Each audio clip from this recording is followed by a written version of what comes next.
Hi everybody, my name's Jenny Fox and I'm the Senior Subject Specialist at the PSHE Association. Welcome to our second episode of the PSHE Association's Ask a Subject Specialist video series, in which me or other members of the team will be answering questions on PSHE that have been sent in by our members. So we're continuing to receive loads of really interesting questions, which is great, and I'll try to cover as many of those as I can in today's session. If yours isn't answered this time though, please do keep watching because it might well come up in another episode.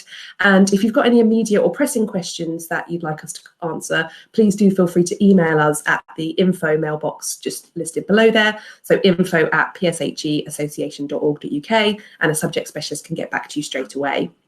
So in today's episode, we're going to be covering quite a range of topics, which include overviews for PSHE and staff training, Year 6 RSE and what is included in that. We'll be looking at some guidance on naming external genitalia. I'll be talking about resources for extremism and radicalisation. We'll also be looking at the expectations for PSHE at Key Stage 5 and supporting schools in how to return after the school closures. So a real mixture of questions today, and we're going to get started on our first question now. So our first question is, I've been asked to provide overviews of the knowledge a teacher would need to deliver each key stage of the PSHE curriculum to put in place training for teachers. Some guidance on how I should approach this would be most appreciated.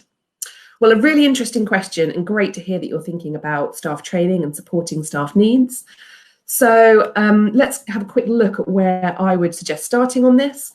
First of all, your first port of call should be the Department for Education's statutory guidance on relationships education, RSE and health education. They have broken down everything that a school should need to cover in content that's sort of divided into separate sections. So it will say by the end of primary school, people should know, and then there's a really clear list of knowledge for you about what needs to be covered. Equally, you might also want to have a look at our programme of study. Again, this covers all of the learning opportunities that pupils will need to know throughout Key Stage 1 to 5. And it goes a little bit beyond what's in the statutory guidance because it also includes that important third theme in PSHE, which is about living in the wider world, covering careers and financial education. So have a look at both of those documents first because they'll give you a really broad overview of where to start. I'd also suggest that you have a look at using some teacher questionnaires. So we've designed some of these, which are on the website, and you can find just by typing in questionnaire to the search box. And this is a really good way to just get a quick understanding of where your teachers are at in terms of their confidence and the knowledge they already have, their experience of teaching PSHE and so on. So if you wanted to send those out to your staff group, that would be a good place to find out that initial knowledge.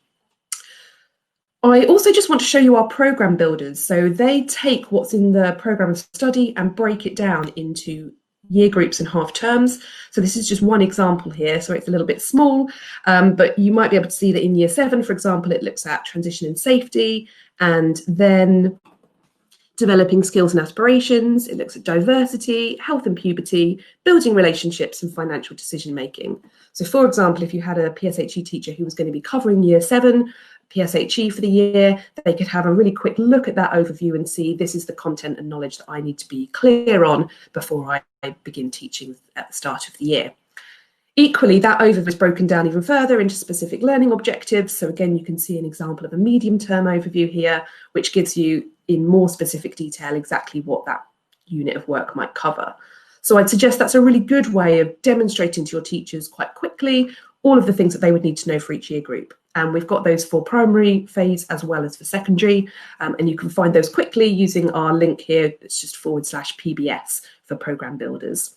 So do have a look at those, and that will again give you that quick overview of all of the content and knowledge that teachers will need to start delivering PSHE for whichever year group they're teaching. Having said that, I do just also want to point out that PSHE education is not only about knowledge. We get quite a lot of queries about knowledge organisers and the like at the moment. And while that can be really helpful and is a good place to start in terms of being clear what you and your pupils need to know, PSHE education should also go further than this. So the learning should also develop pupils' skills and their attributes.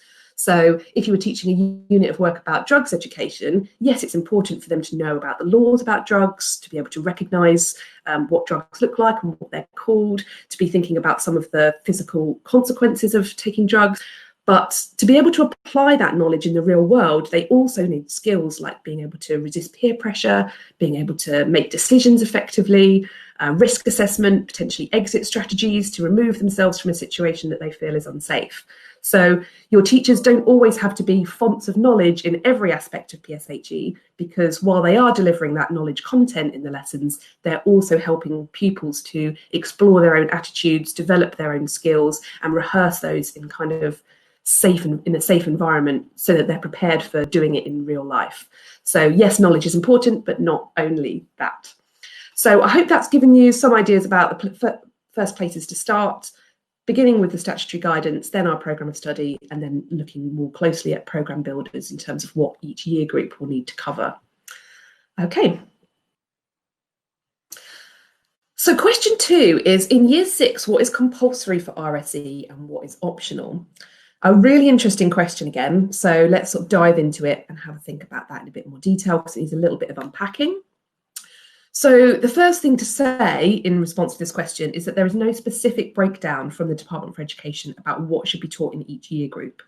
The statutory guidance just says that by the end of primary school, pupils should know, and there is that whole list of content that I've mentioned previously. So the reason for this is that schools have therefore the flexibility to design a bespoke curriculum that's right for their pupils. So it might be that some of the concepts listed in that guidance you want to cover in every single year group and kind of repeat that learning in a slightly more advanced way each time. It might be that for some of the concepts you only want to cover that once or twice across the key stages. And it might be that there are particular things that you want to think about which year group you're going to put it in. So shall I teach this in year 3 or year 4? Is this something that I'm going to leave right until year 5 or year 6? So in terms of what you must cover in each year group, that is quite flexible and up to you as a school to decide. Having said that, everything that is listed in the DFE's content lists must be covered at some point during primary school. So all of relationships education and all of health education is compulsory. You've got to make sure that all of that content is covered at some point before the end of year 6. The only aspect that is optional for primary schools about whether to teach or not is the sex education aspect. So that is anything that goes above and beyond what's listed in the DFE's relationships education guidance. So that might include, for example, how a baby is made, what sexual intercourse is, or some schools might even choose to do a brief introduction to contraception in year 6. So those are the aspects that are optional for you to decide whether you want to teach them or not. And if you do decide to teach them, they're the ones that parents might choose to withdraw their children from. There's no allowance for parents to withdraw their children from anything that's listed in the relationships education or the health education guidance for primary schools. It's only if you want to teach the sex education aspects. Many schools do decide to do this and have been doing it really effectively for a very long time. It's strongly advised by the DFE that you carry on doing that if you have been doing it, or that you consider including it. Partly because it just helps set up pupils so much more confidently for secondary school, but also because it's often an area where they have questions, and it helps to put sort of puberty learning in a much more context if you're also exploring how a baby is made. You should also be aware that national curriculum science includes some aspects of sex education, like naming external body parts, how the human body grows from birth to old age, and reproduction in some plants and animals. So obviously all of the things in national curriculum science continue to be compulsory to be taught, and there's no option to withdraw from those. So the other thing that's probably worth pointing out is that in health education, puberty is also included. So that would be a key part, something that you want to cover at some point in the later phase of primary, although you may be doing that in year 4 or year 5 rather than waiting until year 6. So just in case you're not familiar with what the content is in the DFE statutory guidance, I'll just show you this. Some of you may already have looked at this in quite a lot of detail. These are the kind of key headings for the content in each aspect, but obviously they're broken down into further bullet points, and I'd recommend looking at the statutory guidance to see those. But essentially in relationships education, there are families and people who care for me, caring friendships, respectful relationships, online relationships, and being safe. And then in health education, there is mental well-being, internet safety and harms, physical health and fitness, healthy eating, drugs, alcohol and tobacco, health and prevention, basic first aid, and changing adolescent bodies, which is where puberty is placed. So all of the bullet points covered in those headings must be covered at some point in primary. If you're particularly wondering about what you want to put into your year 6 curriculum versus, for example, your year 5 or year 4, again, I think having a look at our programme builders would be a really good place to start. So we have 2 different models of how you might divide the content up. And as you can see in this example, there's autumn term where they're focusing on relationships, spring term where they're looking at living in the wider world, and the summer term where they're looking at health and well-being. And again, these are divided into sort of age-appropriate topics and content. There's a bit more detail about what's included for each of these headings, but you can see that we've got some things listed here for year 5, like managing friendships and peer influence, physical contact and feeling safe. And then in year 6, we're looking at things like attraction to others, romantic relationships and marriage, recognizing and managing peer pressure, and the first sort of introduction to consent. So if you were using these, that would give you a really good idea of what was age appropriate and what you could break down into each year group.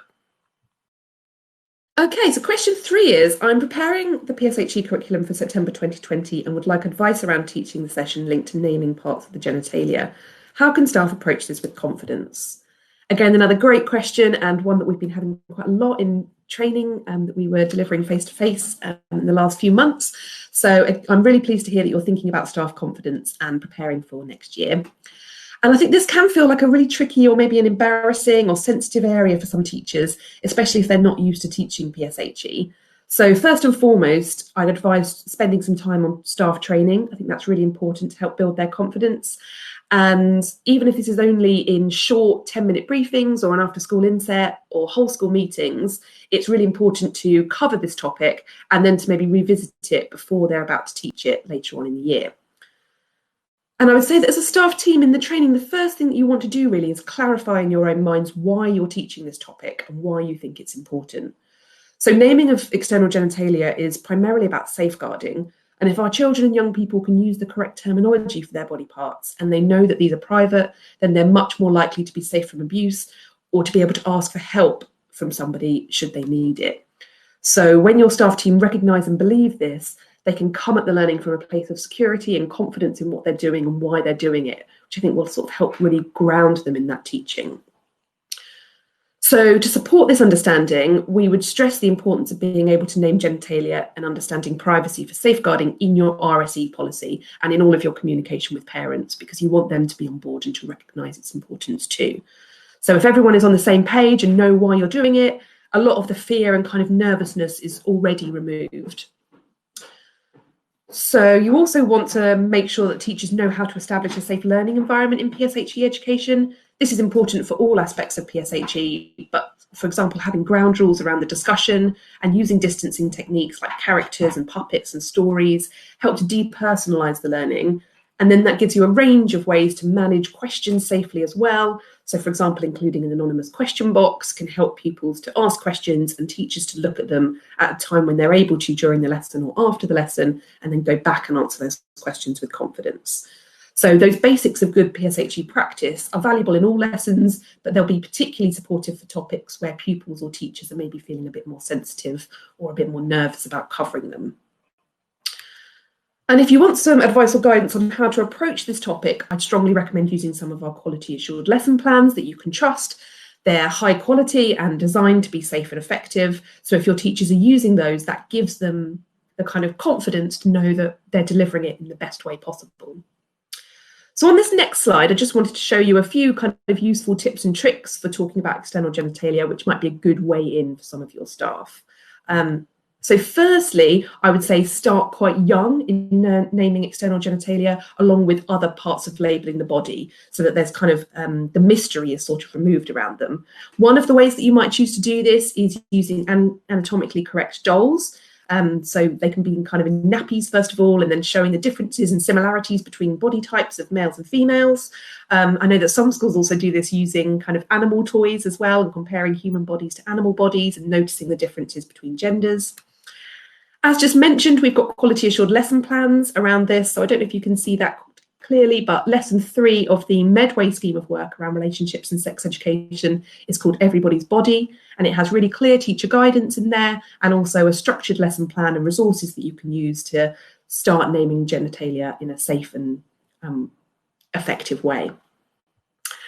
And then one of the other things that you might want to do, particularly thinking back now to teacher training, we find this really useful in our teacher training and everybody kind of tends to enjoy this activity. We kind of create tricky questions that pupils might ask around a particular topic, and you sort of draw them out of a hat, and then as a staff group, or pairs or teams, discuss how you might answer them. This gives teachers the practice of actually answering them, thinking about how their facial expression and body language might give off messages about a child's question and trying to kind of manage that a bit. But also gives you an opportunity to discuss as a staff if you have a policy around answering children's questions, what level of detail you're going to go into, whether you're going to answer it as a whole class or whether you're going to answer it on a one-to-one basis, whether it's one that needs kind of parking for the time being and revisiting in a later lesson. So those are just some handy tips that I think once you've done some of those things with your staff team will help to really build their confidence in this area. So I hope that's helpful and good luck teaching that in the future. So this question is, do you know of any good resources on county lines and prevent radicalisation and safeguarding from primary to year 8? So again, a great question. Thank you for sending that one in. Firstly, I think it's probably important to draw a distinction between prevent as a safeguarding duty, where you can find separate guidance on that on the government's website, and what we can do in the PSHE curriculum to help kind of make young people aware of this issue and PSHE's sort of role in preventing radicalisation or extremism. So I just wanted to flag up a few documents for you. First of all, we have this guidance document, Understanding PSHE's Role in Preventing and Challenging Extremism, and this looks at how to integrate learning within a whole school approach, the promotion of community cohesion in a classroom setting, development of relevant skills, attributes and knowledge at an age-appropriate stage, and then how to sort of implement that with effective teaching strategies. So that's a good place to start, having a kind of quick read and understanding of the best way to approach it. So on this slide, I wanted to just flag up some of the resources that we've created and launched quite recently in this area. So first of all, we have Inclusion, Belonging and Addressing Extremism for Key Stages 1 to 2. There are 4 lessons here broken down into year groups. So they start off looking at sameness and difference, and then belonging to a community, and then they explore stereotypes, and then sort of ending in year 5 or 6 around looking at extremism. I know that you asked for resources that go up to Key Stage 3, but I thought it was probably also worth highlighting this following on resource, which is for Key Stage 4. So there are 3 lessons here around valuing diversity, understanding and preventing extremism, and how people are drawn into extremist groups. So that's particularly looking at kind of radicalisation techniques. So those are designed for Key Stage 4, but they might also be worth having a look at to see if they would be useful for you in your context. And one of the other resources that we've quality assured recently that we think is a really good way in with Key Stage 2 and Key Stage 3 here is called Trust Me from ChildNet. So there are 2 lessons for Key Stage 2 which look at trustworthy content online and perhaps untrustworthy content, and then similarly looking at trustworthy and untrustworthy contact from people online. So we know that a lot of radicalisation can kind of begin in forums or through online contact. So that's a really good way to start. It's not only about extremism, it kind of broadens out to other types of online content and contact, but it gives some good foundational messages.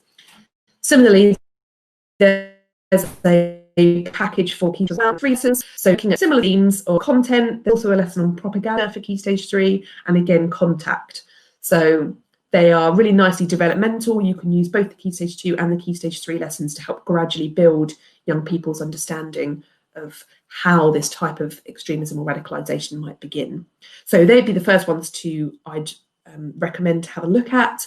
In terms of county lines, that's something that we're currently working on. We know a few organisations are maybe thinking about putting together resources on this, but we don't actually have any quality assured at the moment. So I will keep you updated on that as more resources come in on county lines. Our next question is, what are the required elements of the programme of study for Key Stage 5? What topics would you recommend for a Year 12 and Year 13 scheme of work? Great question. Let's just go from the beginning, just because your face froze right at the very beginning of it. So okay, great. Might as well stop here. Okay. All right, let's go for it. So our next question is, what are the required elements of the programme of study for Key Stage 5? What topics would you recommend for a Year 12 and a Year 13 scheme of work? Again, great questions. Thank you for sending that in.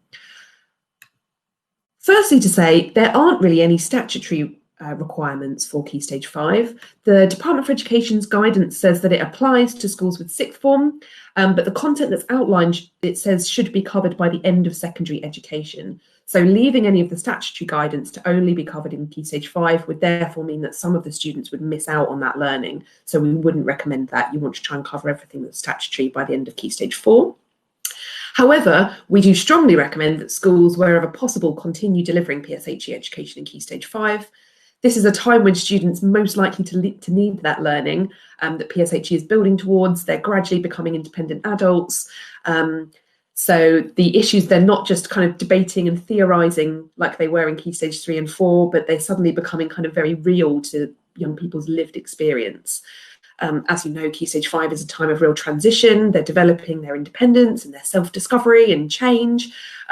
So it's our kind of last opportunity to give students any formal education in these aspects of their life. So wherever you can, continue teaching PSHE, and that will set them up brilliantly for going out into the wider world, starting university, training, and going into the world of work, etc.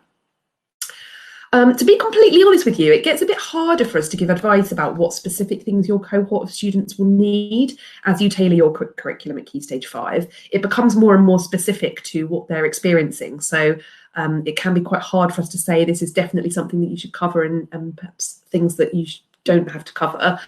So you're probably already aware that our programme of study sets out learning opportunities at Key Stage 5 across all of the core themes, but we don't yet have a planning model for Key Stage 5 because we recognise that settings across the country are going to be so varied in how they deliver PSHE and what the needs of their students will be. Personally, if I was thinking about the last set of Year 12s and 13s that I taught, I would have chosen to take my area of focus around developing independence and responsibility.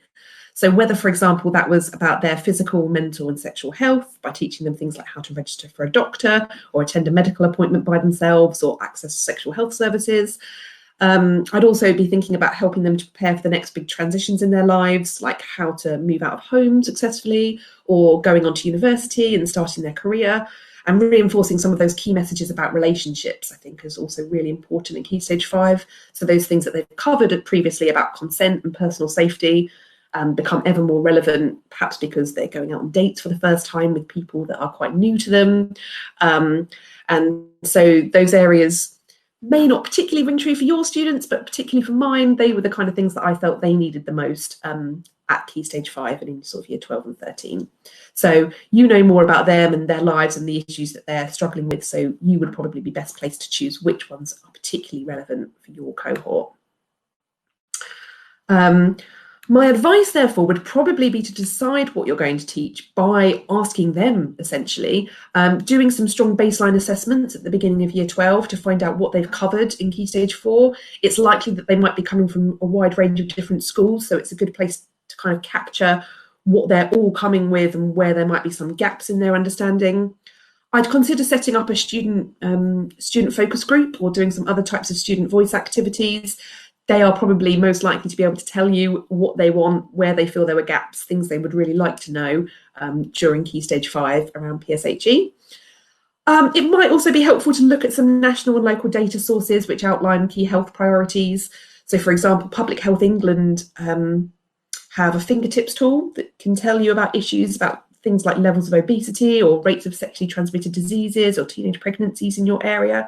So that might be a good place to start. If you just Google Public Health England fingertips tool, it will take you to that and you can put in your area and find out how your area compares to kind of national standards in a range of different health aspects.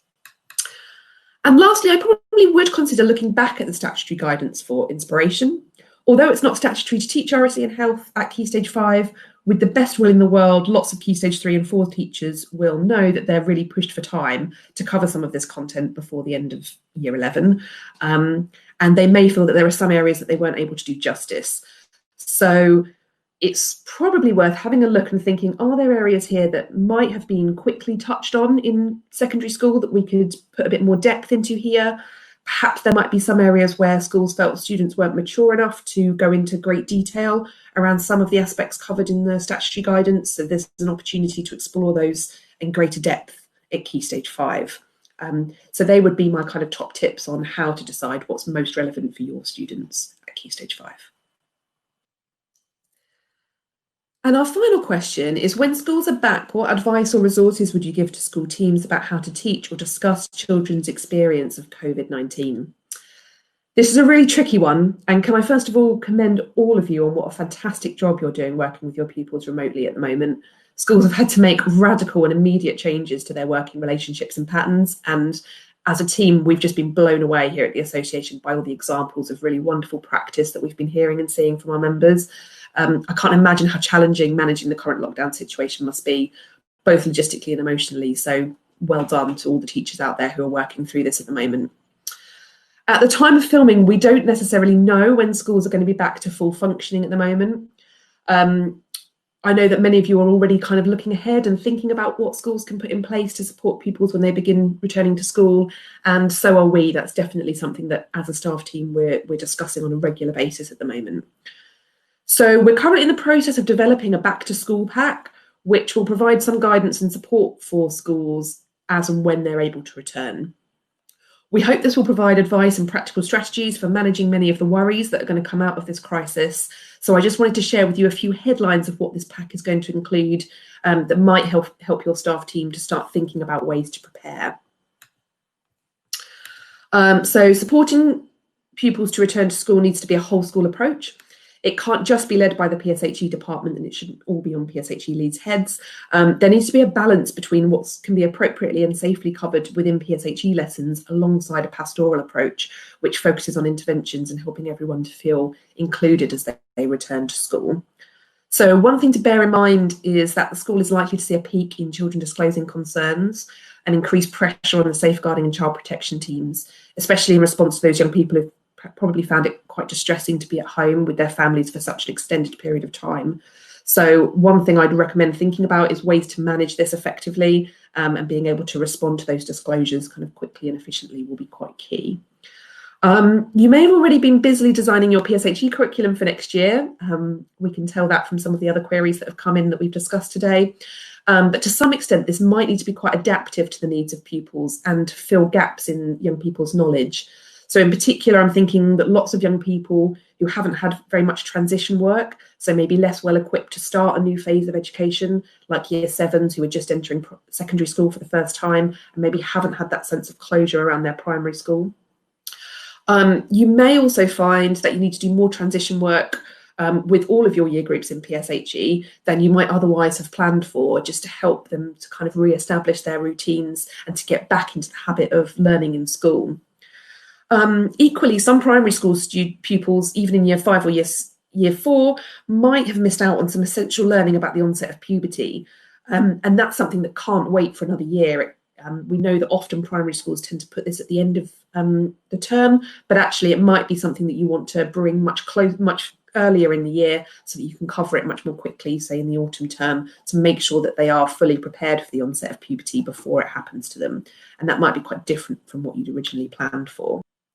So particular areas we're thinking about in our back to school pack, and which you might also need to reflect on, include helping pupils to re-establish learning routines and skills to support them in all subjects to manage an increased workload and a new school timetable, how the increased access to technologies like video chatting at a much younger age might need to be addressed through teaching and learning opportunities in PSHE, and how the school can support pupils who are returning to school, potentially having been bereaved as a result of COVID-19.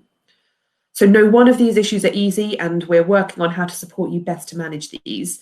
In the meantime, you might find it helpful to read our advice on discussing coronavirus with children and young people as a starting point. That's on our coronavirus hub, so do download that and have a read of it, because it might help you to open up those conversations when you see pupils again back in school. Okay, and lastly, just to say thank you so much for joining us for episode 2 of our video series. We hope you found this advice helpful, and please do continue to submit your questions if there are any you would like us to be answering. You can contact us again. The email address is info@pshe-association.org.uk. And if you put in the subject line, ask a subject specialist, then it might well be included in one of the FAQ videos in the future. So we'll continue to upload these regularly and keep checking back on our hub for new releases. Thanks, everybody. Bye.